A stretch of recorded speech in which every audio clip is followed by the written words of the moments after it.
Welcome, ladies and gentlemen. This is Austin here with StarCraft 2 commentary number 8. Today's episode will feature a replay sent in by Zion, who is our red Protoss here spawning at the top left of Entombed Valley, and his opponent, mackatar, who is spawning at the top right of said map as the blue Terran. I'm not sure if I said blue Protoss here. I for some reason I recall having said that. So red Protoss, blue Terran. I hope we're set. And I do wonder if you notice whether or not this medium quality is affecting the quality of the video. I've been kind of juggling between high and medium. I just actually deleted a commentary of this same video, about 3 minutes long, not too far in, that featured the same game on high quality, and it was lagging very slightly I can tell when the workers are coming back to the base, and sometimes there's a little pause. It kind of frustrates me. I'm not sure if that actually affects the quality of the video. If you guys could please let me know in the comments section or something of the sort whether or not this medium quality is affecting your viewing experience, because I will try to compromise. I'm not sure exactly what is causing these issues. I have the majority of the qualities required for fraps in StarCraft 2ing. I have the fast video card, the solid processor, the 4 gigabytes of memory. So I've been thinking lately perhaps it is the 5400 RPM hard drive that came standard with this laptop. I have been considering a 7200 RPM upgrade. So if you could please let me know, just if you have experience with fraps yourself and you have been having these issues, whether or not it would be a smart idea to consider a hard drive upgrade, because that's one of the things I initially noticed when buying this laptop, was that the 5400 RPM hard drive these days, it's mostly 7200, and so it wouldn't be too pricey for an upgrade. So perhaps I will consider that. That would be in a couple months, so you'd have to bear with medium quality, and I don't find it makes too much of a difference, and haven't been getting too much lag so far, so seems quite satisfactory. And now let us get to some game specifics. mackatar here with the barracks behind 3 supply depots, so not too surprising. A functional wall, but not as strong as a barracks sandwiched by 2 supply depots. And Zion moving about with this probe, who is now trapped by mackatar's wall. So he will corner this probe.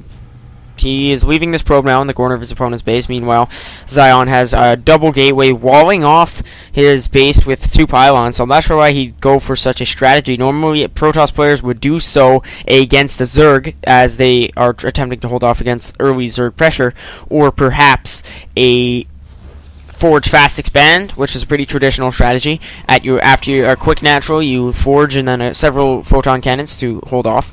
And here's a forge now for Zion, so we can observe the pylon here in mackatar's base. So quite a bold move here from Zion. It will be spotted by mackatar, so I suppose earlier in the game when his SCV noticed the probe, he did not forget. So smart read by mackatar to not forget that probe.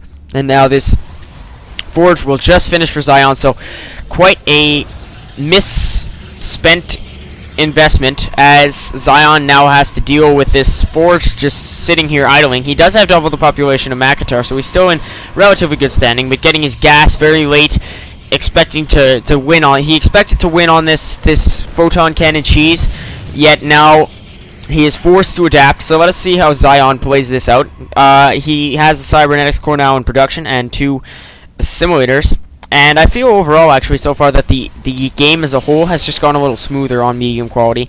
So hopefully it'll be around in April or such I will get said hard drive upgrade after I do thorough research, but for now I'm quite satisfied. And so it will mostly be a test for us to see. It'll be a test for Zion to see how well he can adapt to a new game situation. So now his opponent has a reactor barracks with marine streaming out of it, and a tech lab barracks with nothing so far, and combat shields in production. And now we will finish this engineering base, so maybe some early upgraded marine marauder pressure, something of the sort, as he knows that Zion is slightly on the weak tech foot. And so now Zion getting a satisfying spread of pylons, though this little extension to the base could be a vulnerable point for harassment in terms of warp prism drops, just general medevac drops, or something of the sort. Personally, I am a warp prism kind of harasser, so I would bring my warp prism here early enough so that it wouldn't be spottable by the expansion, so possibly around this route here. Bring it up and place it in phasing mode right on this little niche here, and then warp in a bulk of charge lots or something of the sort, early upgraded strong units, and just have them assault the base. And I do not believe this missile turret can see far enough to actually prevent such a harassment. Oh, yes, actually, perhaps it can. So mackatar is smartly placing this missile turret here, so that will prevent any air harasses, but Zion has absolutely no vision on that little pathway. So a neat feature of this map. I have not been playing much in Season 4 and Season 5, so I'm not too much aware of this new season's map rotations, or if even they have changed at all. Perhaps I just never ended up on this specific map. So now we have Terran infantry weapons level 1, and likewise Protoss ground weapons level 1 in production for both sides. And still though, despite his initial struggle, Zion can maintain a double the population of mackatar. So mackatar had that advantage, and he should have been aware immediately when he destroyed his opponent's pylon. He should have been at least expecting the proxy cannon, well, the photon cannon rush. So it would have been advisable for him to immediately resort to some marine pressure. And so now we have this pylon from Zion that will now go under siege, and just a bulk of zealots moving in to deal with the Marines. The Marines quickly fall to their doom, not dooms. And mackatar's scout force eliminated, immediately a counterattack in effect from Zion. And so mackatar is sitting in mild position in terms of economy, but his population is quite behind, 24 to 56. So Zion has more than double the population of mackatar, and now he is countering with a push. And you can expect to hear the name Zion and see more of his replays in the future. He gracefully sent me 7 replays when I requested some. So this is just randomly selected among a group that he sent. And look at that, mackatar lowering his supply depot at absolutely the worst time, as if to lower the drawbridge to allow Zion's troops in. The irony, the dissatisfying irony of that for mackatar just will ultimately lead to his demise. I'm not sure he would have been able to hold regardless, as his forces were just too small. But now these zealots will quickly get to work on mackatar's base, and now his SCV line. So at this point, I believe the game is Zion's. mackatar has lost. So ultimately, it was just a small error there, none of his fault, as he was lowering his supply depots perhaps for another reason, and by sheer luck Zion entered the lower drawbridge immediately, and he simply did not produce enough troops. Now I'm sure GG should be in order here for mackatar. It was a solid game for Zion. Now he's lifting off his command center. I'm not sure if he will actually attempt to bother Zion by landing it and producing SCVs. I personally detest when Terran players do so. I mean, truly we must learn at one point to become not to become sore losers.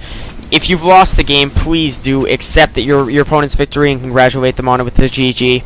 It is a lot more courteous, and you know, it as much as it is frustrating, I'm one that hates to lose.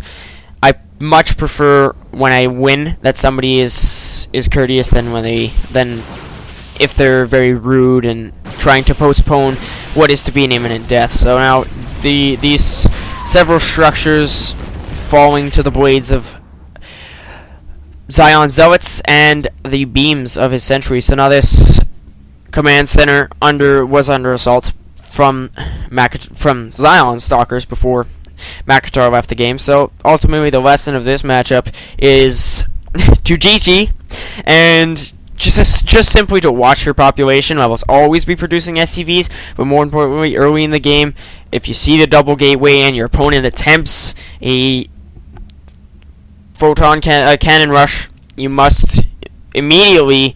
He had the reactor barracks, which was a smart idea, but was not producing enough Marines. Had the tech lab barracks, but was not producing enough Marauders. Even had the factory towards the end, but sadly it was too late for him to produce anything. And so, ultimately, it was a matter of just holding off against early pressure, which he should have expected after destroying that pylon. So, nonetheless, thank you for tuning into Episode 8. I do apologize if it was short compared to my past videos. I will see you next time. This is Austin signing out. Goodbye.